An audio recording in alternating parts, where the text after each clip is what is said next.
wonder if there is actually a guy who sits at Hampden Park from the SFA who sits there all month of January until the 31st, when at 1 minute past midnight, he shuts an actual transfer window and nobody can sign anybody else. Yes, the transfer window ended yesterday for teams within Scotland and across Europe, I suppose, as well. But in this video, we're going to be looking through all of the teams in the Scottish Premiership to look at their signings this January. Who do you think won the window in January? Let me know in the comments section below. Firstly, let's talk about Aberdeen, and we'll talk about Rangers and Celtic at the end. They've sort of made the biggest moves, obviously, as they always do.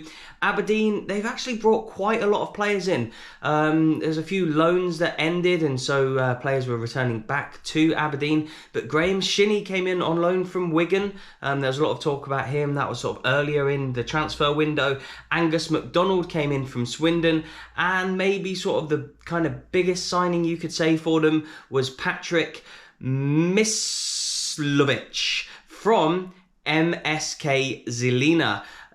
Slovakian under-21 international. It'll be interesting to see how he does. Obviously, Aberdeen signed a few players from that kind of region earlier in the summer as well. So, will be interesting to see how he gets on. Going out, I was surprised to see their captain, Anthony Stewart, go on loan to MK Dons. Vicente's gone as well. He's gone to Excelsior Rotterdam on loan with an option to buy. Obviously, Christian Ramirez went to Columbus Crew as well. Jack Milne to Kelty Hearts on loan. Mon the Kelty. But yeah, Aberdeen, there's been a few moves in there. And obviously, the big move is probably the gaffer who left during January as well. Moving on to Dundee United. Who have they brought in and who have they let go? Again, just more loans. I don't think they actually signed anybody. And that is what the sort of fans were telling me at the Celtic game the other day. They weren't expecting anyone to come in necessarily. But Tony Watt is probably the big one that left on loan. He's gone to St Mirren on loan. To be honest, I was surprised about that, especially when you consider, well, maybe not surprised now, considering like this sort of change in management that Dundee United have had, but considering that they bought him from Motherwell not too long ago anyway, I thought that was kind of a good move for Dundee United. I think Tony Watt's a really good player, really seasoned pro within Scotland, and this move means that he has now played for half of the Premiership. He has played for 6 of the 12 teams that currently occupy the top 12 positions in Scotland. So he obviously was at Celtic after he was at Airdrie United. Hearts, he was on loan, St Johnstone, Motherwell, Dundee United, and now St Mirren. So yeah, Tony Watt has played for half of the Premiership. Hearts have dipped their toes into the Japanese market, much like obviously Celtic have made it kind of fashionable to do, I suppose, within Scotland. They have signed 21-year-old Yutaro Oda from Vissel Kobe. They've also loaned a couple of players from the Premier League in England, from Bournemouth and from Newcastle. Hearts already with a really strong squad and already doing quite well this season. So will they make them stronger, those signings? Moving across town but staying in Edinburgh, Hibs. Hibs have signed 1 or 2 youngsters. Alan Delfieri, apologies for the pronunciation as per usual, from Belgium. He's headed out on loan. Jack Bryden, another youngster, as well as James Jego, who's probably the biggest signing. They signed him from Eupen, the Australian. I saw his debut, I think it was against Hearts. They struggled that day, but I think overall here will be a good signing. A couple of loan signings as well from Burnley and from Borough. So I think Hibs have done okay in this transfer window. They obviously did need to sort of bring in some bodies, but a lot of left. A lot like Dimitri Mitchell has gone to Exeter, and the big one leaving Hibs was Ryan Porteous. Obviously not an ideal situation there with his contract and stuff. They got £500,000 for him. Probably could have got more if it was an okay contract situation. Obviously Kevin Nisbet as well, seems like he stayed for now. I'm not sure what's kind of happening there, but yeah, let me know in the comment section below what you reckon will happen with Nisbet. Obviously Porteous has left too. Kilmarnock, now there was some big news with Kilmarnock yesterday. They came to an agreement with Kyle Lafferty for him to leave by mutual consent. A bit of a strange one, especially considering Ollie Shaw left for Barnsley as well. A couple of attacking options there, leaving Killy, but coming in was Kyle Vassell. I think he came in a bit earlier in the window, as well as probably one of the sort of better signings for them. Luke Chambers on loan from Liverpool, so it'll be interesting to see how he gets on going from Liverpool to Kilmarnock. But Kilmarnock fans, what do you make of the window? Obviously with a couple of the players leaving, you've been struggling this year. You're in a relegation battle with the likes of Motherwell, Dundee United, Ross County. What do you make of it? Do you think you should have brought more people in? Livingston are obviously having a really, really good season already, aren't they? So I guess they may not need to add too much to the squad. They maybe want to keep that squad harmony together going into the sort of final runnings of the season. It'd be amazing to see them in Europe. It really, really would. What a story that'd be. But yes, they have actually signed an international. I'm going to try my best. Louis de Lucas, I think, is how you'd probably pronounce it.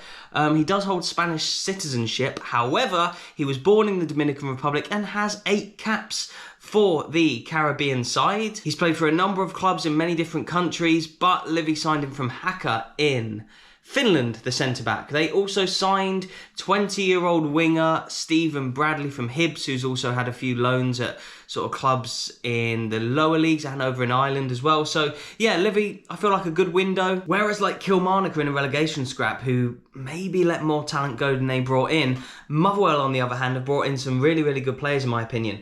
Jack Aitchison, obviously, he was formerly of Celtic as a youngster, but they have brought him in. He's been at Forest Green Rovers, he's been at Stevenage on loan, as well as other clubs. But yeah, forward player, an attacking player who I guess they need. John Obika as well, coming in from Morecambe, I think is a good signing, as well as a few others. Shane Blaney from Sligo, it'll be interesting to see how he gets on.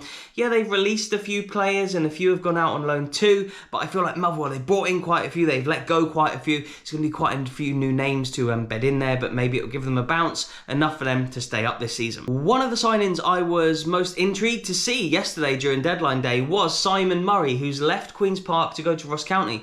Queen's Park are obviously having such a good season in the Championship this year, and it'd be a massive historic story for them to win it and actually get promoted to the Premiership. Such an old historic team that they are, to get into the Premiership after a few years of actually being professional would just be absolutely amazing for them, I'm sure. But yeah, Simon Murray was key to that squad, has left to go to Ross County. And Ross County are obviously bottom of the Premiership, well, not quite at the bottom, but they are scrapping in a relegation battle right now. So if they were to go down and Queen's Park were to go up, he could be facing a situation at the start of next season where he's back in the Championship and his old team are back in the Prem. It might not work out that way, but I do think it is, anyway, a good signing for Ross County. They've had a few loans end, so a few guys have come in on loan. They've also loaned a few people in too. So Kenneth from Hibs and Josh Stones from Wigan and Eamon Brophy from St Mirren too. So yeah, a few good signings for Ross County. A few guys have gone out. William Akio, who I know has a YouTube channel, has gone to Raith Rovers on loan. And they've also loaned a few guys out to sort of Highland League teams, Brora Rangers, to have picked up a couple. Callum Johnson has gone down to Mansfield permanently, I do believe, as well. So yeah, Ross County, a few changes for them too, as they look to stay in the division. And finally, wrapping up the 10 teams before we speak about Celtic and Rangers signings in a little bit more detail, as I know that's what a lot of you will want me to do. We are moving on to St Johnstone. St Johnstone, I think they'll be okay this season. They won't go down, and I'm not 100% sure they're going to sort of reach the heights of maybe getting into Europe or maybe getting into the top 6. But Zach Rudden, he's gone to Dundee. They've had a few guys. Zach Rudden has come in from Dundee. Adam Montgomery's also come in from Celtic on loan. They've had a few loans end as well. So not a huge amount of change at St Johnstone, although John Mahon has gone to Sligo Rovers. Sorry, there is one more team after St Johnstone as well. St Mirren, I have not forgotten you. So St Mirren, they have brought in, Tony Watt on loan. I was actually really, really surprised to see him leave Dundee United, like I've sort of already touched on, when I sort of considered when he went there.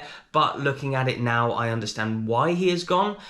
His relationship with the gaffer over at St Mirren as well seems like a big reason too. He did mention that he got a few offers from other clubs and maybe 1 or 2 clubs from abroad as well. But I think it makes sense for him to go to St Mirren. They're doing all right this season, and I'm sure he's going to bang in the goals for them. They've also had a couple of loans end, so they've gone back. Thierry Small has come in from Southampton on loan, and they've also signed Richard Taylor from Waterford, have St Mirren. So I guess this is the part of the video that most of you have come here for, the Celtic and the Rangers part. We're going to look at their transfers right here, right now, but I want you guys to tell me in the comments who you think had a better window. Celtic fans, Rangers fans, there's a lot of you watching. Reply to each other, be kind, be nice, but also let each other know who you think the best signing is that you've both made. Let's look at Celtic first. We'll go alphabetically. So leaving Moritz Jens, I was surprised to see his loan come to an end, but yep, he's away. I think Schalke on loan now.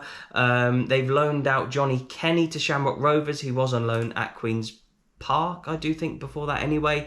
Fleetwood have picked up Scott Robertson, on a free transfer. Maybe the link there with Scott Brown. They let their defensive midfielder go, the Danishman. Abelgard has gone to Hellas Verona for free. Apparently has a market value of €5 million according to transfer marks, and maybe letting him go for free is not the best move, but he was barely playing for them anyway. I'd never heard much about him there. And then Josip Juranovic too, €8.55 million apparently, according to transfer market, gone to Union Berlin. Around £10 million you hear sort of in the media over here. So I think that's a pretty good amount of money for Juranovic. Maybe they could have squeezed a little bit more out of him, but I feel like after the World Cup and a few good performances from him this season, it's quite fashionable, isn't it, to play for Celtic? I think that boosts the transfer fees of players. I think as soon as Celtic sign someone for 2-3 million, as soon as they've had a season, or as soon as they've played a Champions League game, or had a few caps for their country, or won a trophy for Celtic, that increases their value almost immediately by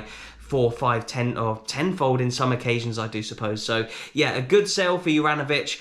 But who did they bring in? So, Alistair Johnston, I guess, was a bit of a replacement for Juranovic. I know Juranovic could play sort of left back or right back, but we've seen Greg Taylor really nail down the left back place. He's had a good season, and Alistair Johnston has come in for €3.5 million. Yeah, transfer market gives me all the sort of prices in euros, but you can sort of, I guess you guys are more clued up on sort of what you signed players for. But he came in from Montreal Impact, Canadian international, seems like a good player. He's already played played quite a few games for them. I've seen him play, and he seems like he's got a bit of shithousery about him, which will come in handy in Scotland, that's for sure. They also signed Hyeon-gyu Oh from Suwon Blue Wings in South Korea for around $2.5-3 million. He's only 21 years old, so there's room to improve there. I imagine he'll be one of those signings who comes in, he'll play well for a couple of seasons. I'm not sure if he's actually gonna start too often for them, especially with like the front three of Jota, Maeda and Kyogo, but if he starts to score some goals, like I said earlier, he'll increase his value, and Celtic will probably ship him on in a year or two for maybe double, triple what they actually signed him for. Moving on, Yuki Kobayashi came in from Vissel Kobe. I'm not sure how much they signed him for, but 22-year-old, again, you wouldn't back against him becoming a really good player for Celtic. Iwata's come in on loan for now from Yokohama, as well as sort of a couple of end of loans. Connor Hazard's back from Helsinki on loan. Johnny Kenny came back from loan, but he's gone back out on loan to Shamrock Rovers as well. So I think the main signing for Celtic there is obviously Oh, the striker, and Johnston, the right back. Guys, let me know how you thought Celtic's transfer window went. Rangers, right, there's been a lot of talk about Rangers and their transfers in this January window. Let me bring it up here in front of me, so I've just got them here. There was also a lot of talk last night about Alex Lowry going out on loan to St Mirren. I think he's too good for the B team in the Lowland League. I don't think he's quite good enough for the Rangers first team yet, so he needs to find a loan that sort of works for him, but I don't think it's been confirmed this morning. It is the day after the transfer window currently. So moving into the official signings, so they only let Charlie McCann go, from what I believe. Yep, he's gone to Forest Green Rovers for maybe around £500,000, and they've brought in Todd Cantwell. From all the signings that I've seen from Rangers since I've been in Scotland and been really sort of involved with Scottish football, I think Todd Cantwell is probably the best one.